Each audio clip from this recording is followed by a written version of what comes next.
There we go. We're recording.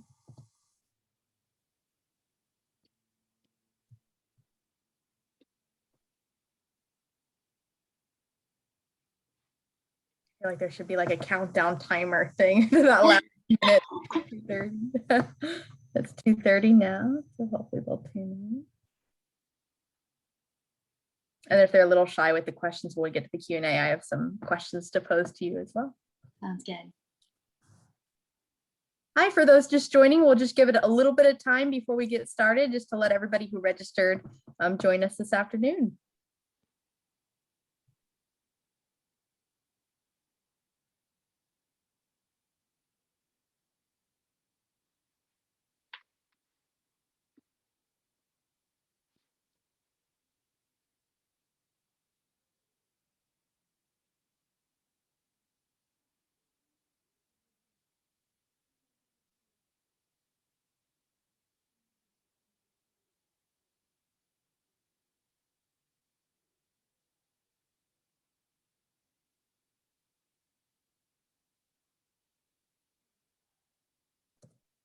Okay, well, we can go ahead and get started, and those joining us a little bit later can always tune in. My name is Caroline Ward. I'm an assistant dean with the Office of Undergraduate Admission at William & Mary. So happy to be talking with you all today and sharing about that Monroe Scholar experience, and of course having this fantastic scholar demonstration. And just so everybody is aware, after Emily's presentation on her research, please feel free to drop your questions in the Q&A box at the bottom of your screen. We'll have a Q&A at the end of the presentation, and then we will wrap it up, but I will go ahead and pass it on to Emily.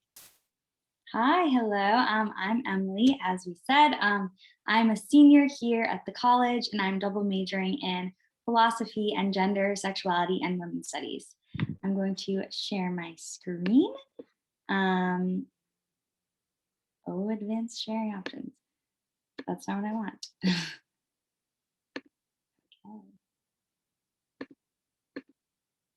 Okay, all right. And looks good, I can see it. Great. Okay, so I'm going to be sharing my Monroe research project with you all, and it is titled Art and Embodiment, the Body Question in Feminism and the Privilege of Artistic Perspective. So a bit of a mouthful, but it will make more sense in a second. I based my research project heavily on this paper by Donna Haraway, Situated Knowledges, the Science Question in Feminism and the Privilege of Partial Perspective. So when I originally proposed my Monroe project, it was completely different in focus. I was going to talk about art museums and the gendered breakdowns of who was being shown at these major exhibitions. But the great thing I think about the Monroe research is that it's really self-driven. So even though I had made that initial proposal and I was excited about it, when I started my research, I found I was drawn in this other direction. And I had the flexibility to be able to pursue that. So it did all change for me when I read this specific paper. So Donna Haraway talks about the Western science establishment and the way that it passes off constructed biased knowledges as objective by hiding behind the veil of the scientific method. So science pretends to speak from nowhere and to discover things that are objectively true about the world. But in reality, all knowledge is produced and is biased. Even your own vision appears to you as such because of the specific technologies of your eyes. So Haraway, after throwing doubt on this establishment, asks herself, how are we supposed to reach any sort of satisfying objectivity or any sort of common ground of knowledge without falling into these same traps? So she recommends that we create a web of situated, embodied, partial perspectives. So what does that mean? I'm going to explain to you more throughout, but essentially it's knowledges that might be contradictory with each other, but that leaves space and room to hold tension and multiplicity and contradictions. So I have this lovely quotation from her. The only way to find a larger vision is to be somewhere in particular. The science question in feminism is about objectivity as positioned rationality. Its images are not the products of escape and transcendence of limits, the view from above, but the joining of partial views and halting voices into a collective subject position that promises a vision of the means of ongoing finite embodiment, of living within limits and contradictions, of views from somewhere. So with this in mind, I decided to tackle the question of what it is to be embodied with this methodology of collecting views from somewhere. So I want to know, what is it like to be a human with a body? Do we have bodies? Are we in bodies? Are we our bodies? And I did that through pursuing artistic evidence authored by female artists as a way to adhere to Haraway's recommendation. So I crafted this web of partial situated knowledges. So the first account I included in my research is that of Lucida Hurtado.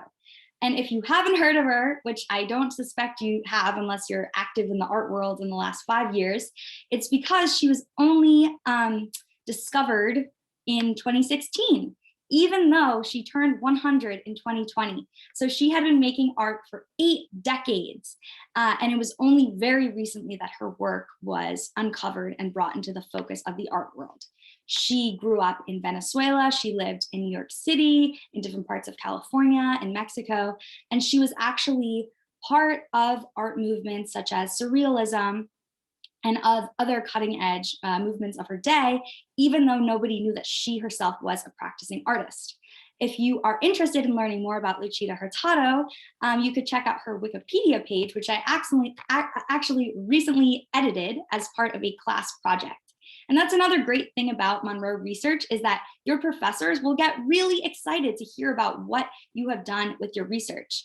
This specific professor encouraged me to edit the Wikipedia article of an artist that I already had researched and who I had familiarity with. So if we look at this piece, which is untitled, we see peaks of a mountain, valleys, a crater, a sun, a sky. And at the same time, we see a woman's breasts, a stomach, a belly button, an apple, and a textile. And this is one of Hurtado's body landscapes. So it is both her body and the landscape of the natural world. And this is extremely evocative of Hurtado's belief in ecofeminism, the idea that we are nature and that nature has its own agency. And this is a really important project in feminism, recognizing the agency of nature.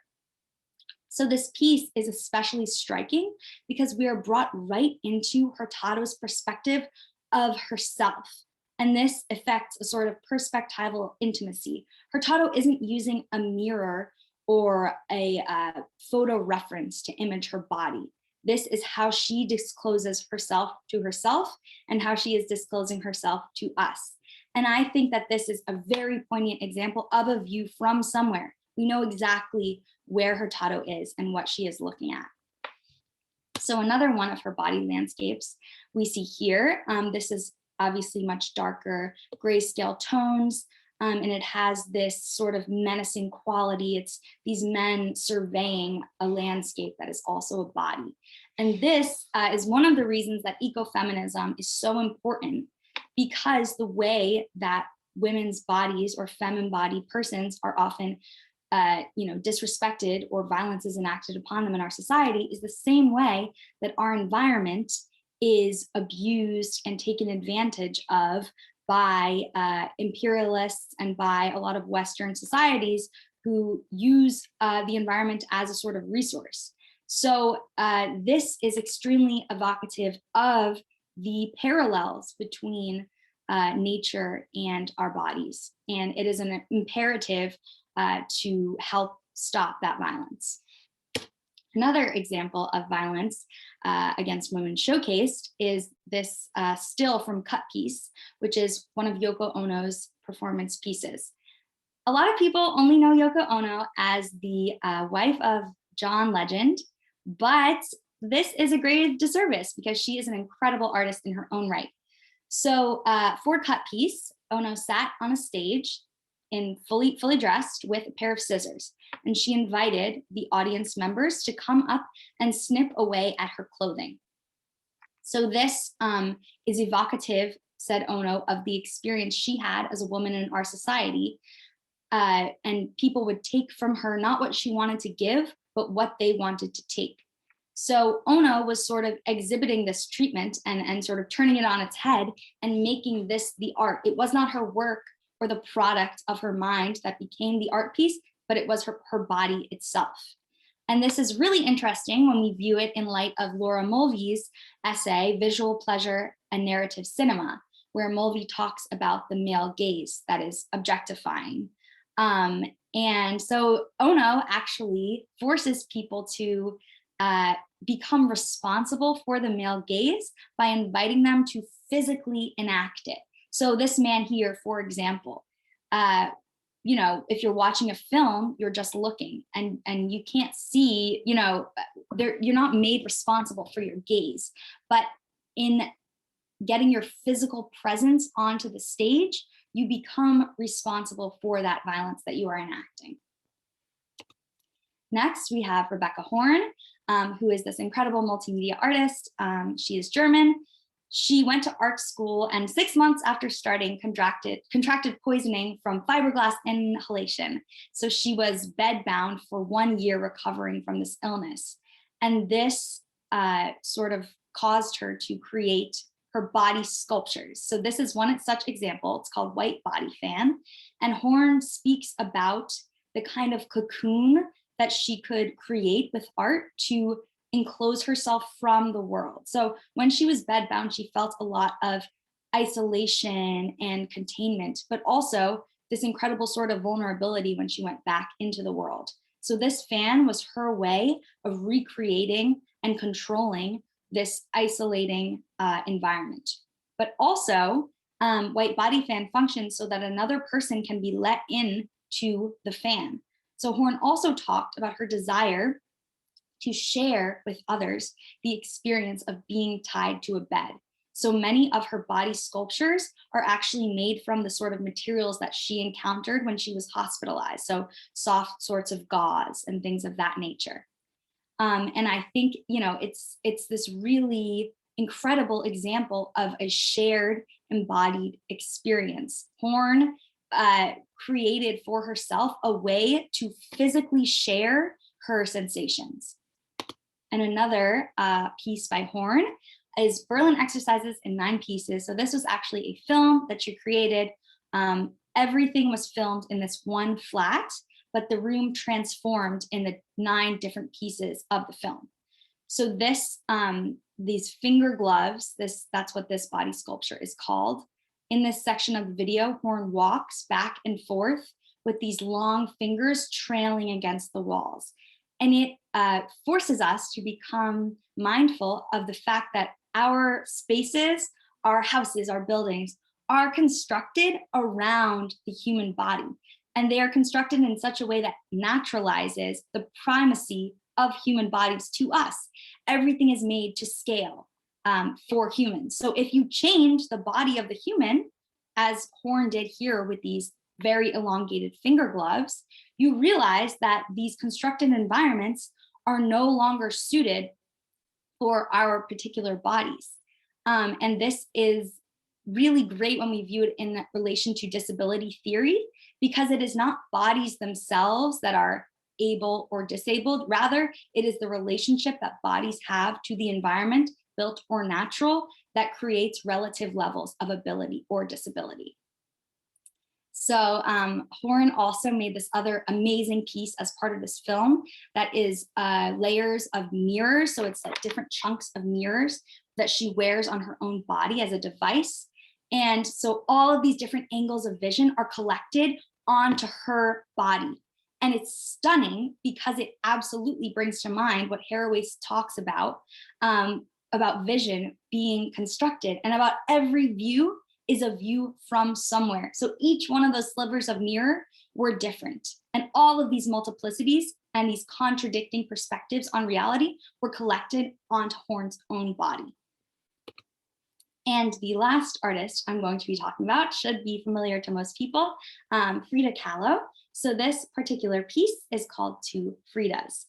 So I have this quotation from Haraway here. Splitting should be about heterogeneous multiplicities that are simultaneously salient and incapable of being squashed into isomorphic slots or cumulative lists.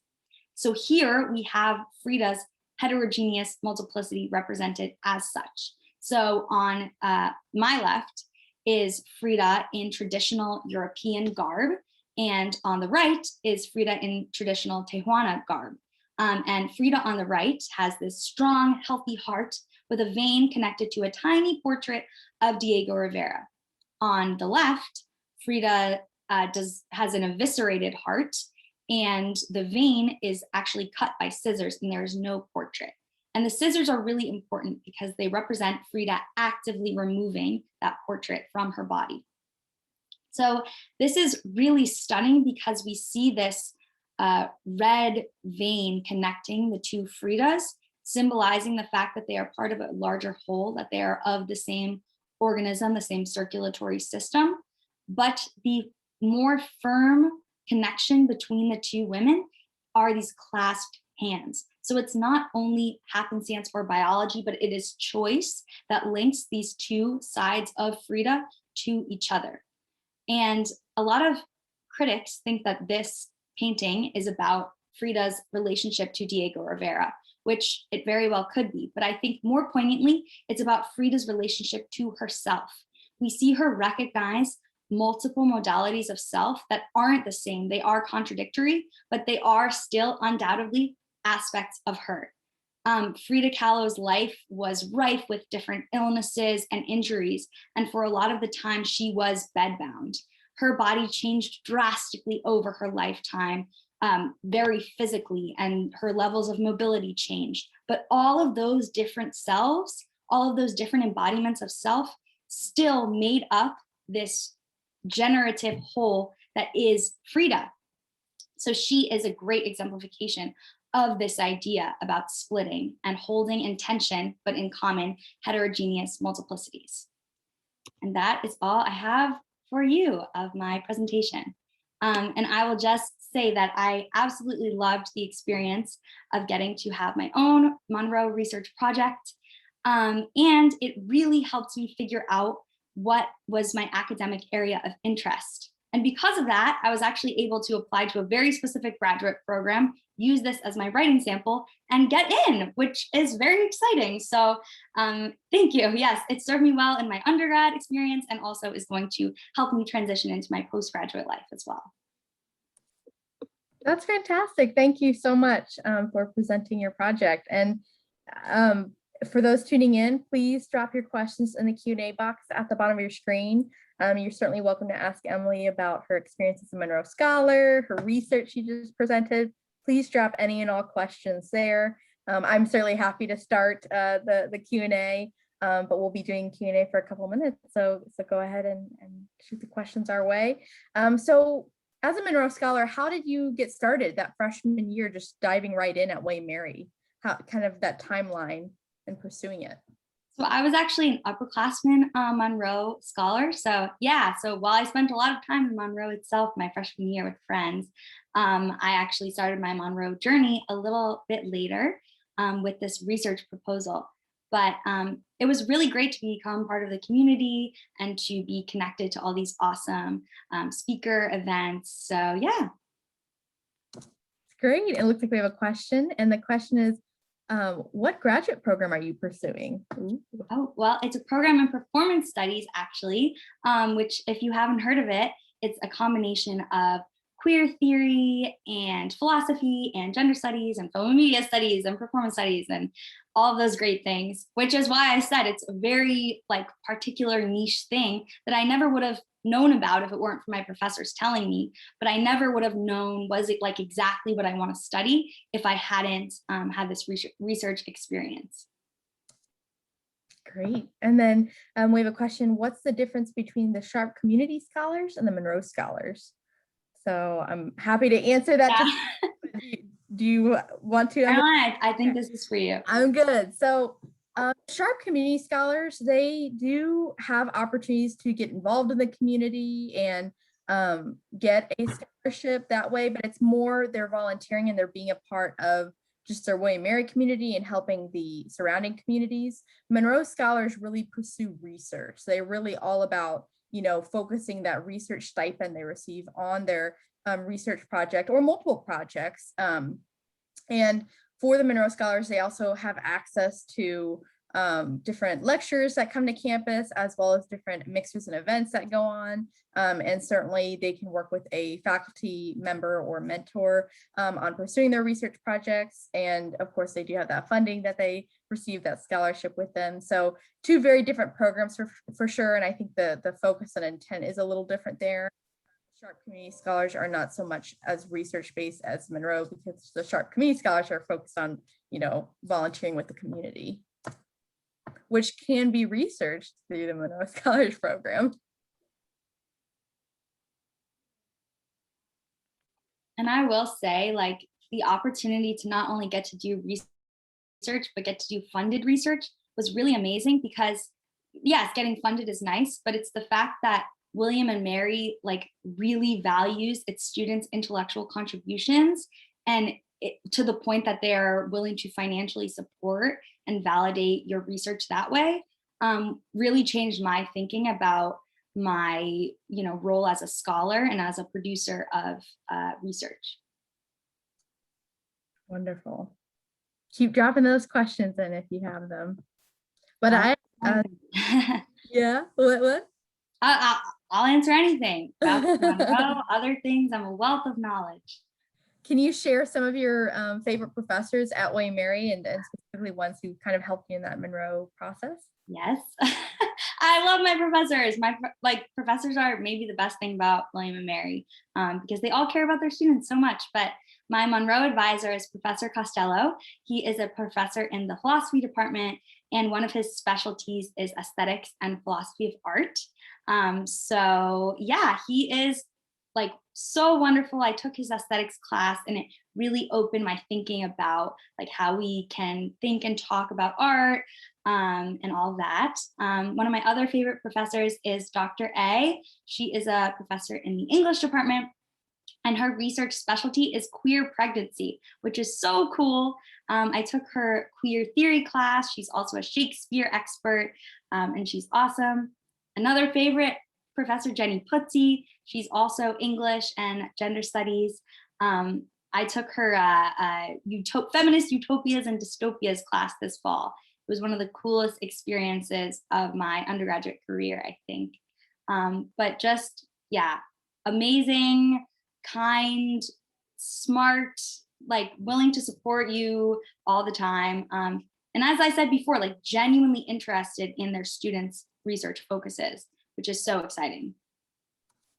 And did you pursue your research and your project during the summer or during the school year, or both, continuing it through? I did a summer project, and it's really cool actually that the school gives you the option to stay on campus and get funded housing to be here to do that research. I was at home, I did not stay, but it was a great time. I was a little lonely, so I do wish that I stayed on campus and took advantage of that opportunity.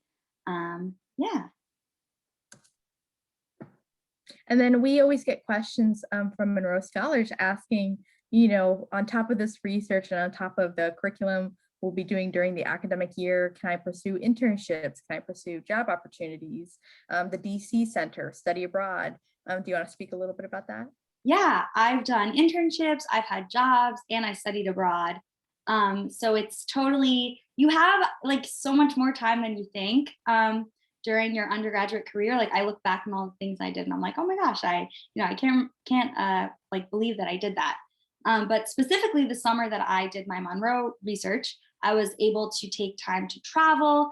So I was able to have an international focus for my research, which was awesome.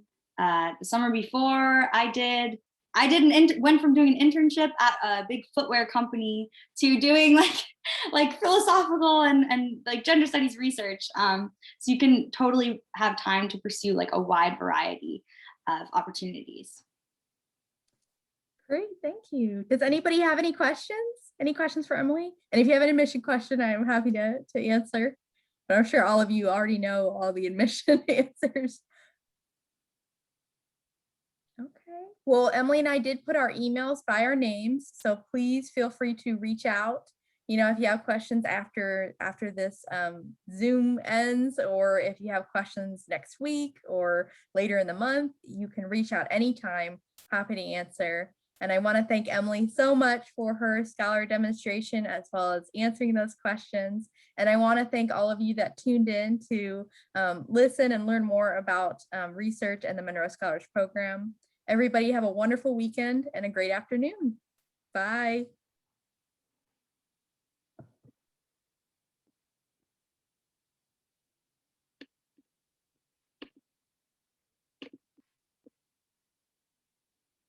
Thanks. Great. Okay. Thank you, Emily. Yeah, of course. I think because you're the host, you might have to click the red button. Okay. Have a nice rest of your day. You too. Bye.